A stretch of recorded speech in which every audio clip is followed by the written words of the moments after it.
Investigators are stunned. A community is in disbelief. What could cause a happy, prominent mother to take the lives of her own children before taking her own? We are taking a look at a case in Atlanta that is captivating the country in today's DBL's Real Crime Mysteries.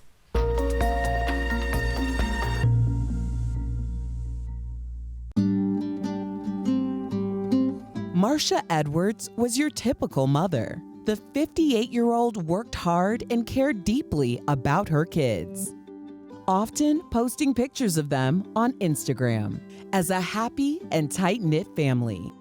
Her last post even read, "I could not ask for better children." But that sweet message soon turned cryptic. Police say a mom in Cobb County killed her son and daughter and then killed herself. Hours after that post, a murder-suicide.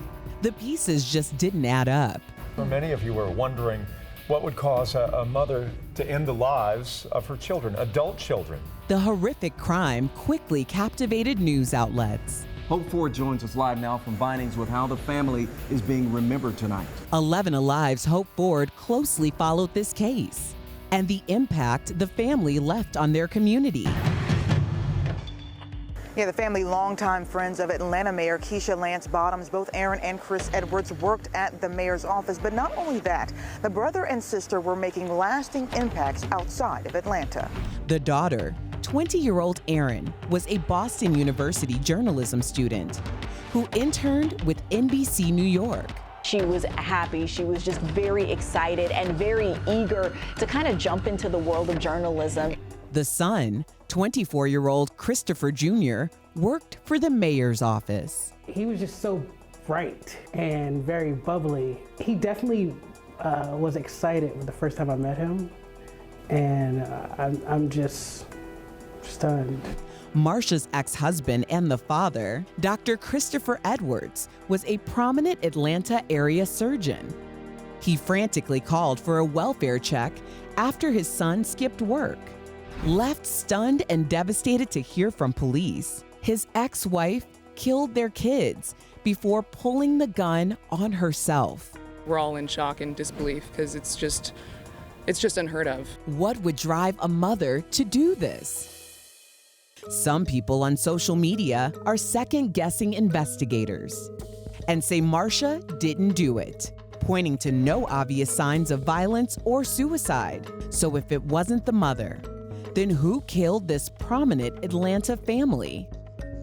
A family with so much to give has left behind so little clues.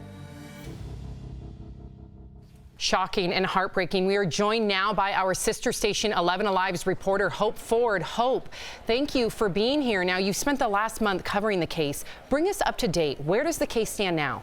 So as far as we know right now, this case, it's closed with not a whole lot of answers to a lot of the questions that people had.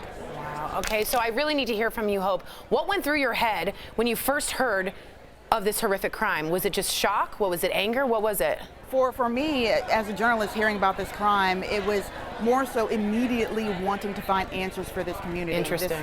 This is a prominent family, you know, and a very, very shocking crime. And a lot of people had those what questions. Yeah. What could cause any mother to want to kill her children? What happened in that house? What, if anything, could have been done to prevent this from happening? So that's what went through my head immediately, is trying to really answer those questions that everyone had. Yeah. Hope, Al Jackson here. Thank you for joining us. Your input is invaluable.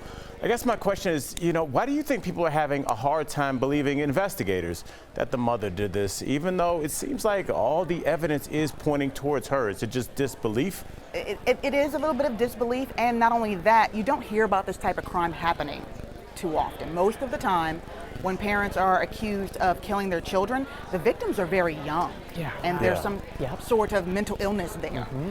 And so when it's a very rare crime to hear about a mother apparently killing her adult children and then herself. And not only that, you take that and you couple it with the fact that she just got back from vacation. She took her son to Miami, her daughter to Italy, and on the morning of, posted, "I couldn't ask for better children." So people are wondering, how did you go from "I couldn't ask for better children" to apparently killing them and then yourself? And Hope, this is a tough one because some of your coworkers knew the victims. So how big of an impact has this left on Atlanta? I mean, a huge impact, especially in the community of journalism as well.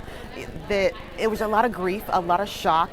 The Edwards children, Chris Jr. and Aaron, not a single person I talked to didn't reiterate the same message. These were two talented people, gifted, and now the world is never going to know what they were capable of. They were both pursuing journalism to some degree, and they were already making impactful and meaningful connections and contributions, not only in Atlanta, but outside of Atlanta at a very young age, 24 and 20.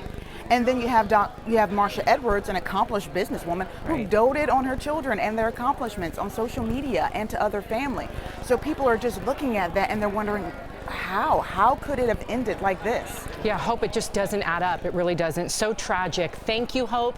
And if you, DBL Nation, if you want to read more on this case, you can check out 11 Alive's coverage and reporting at 11alive.com. We will be right back.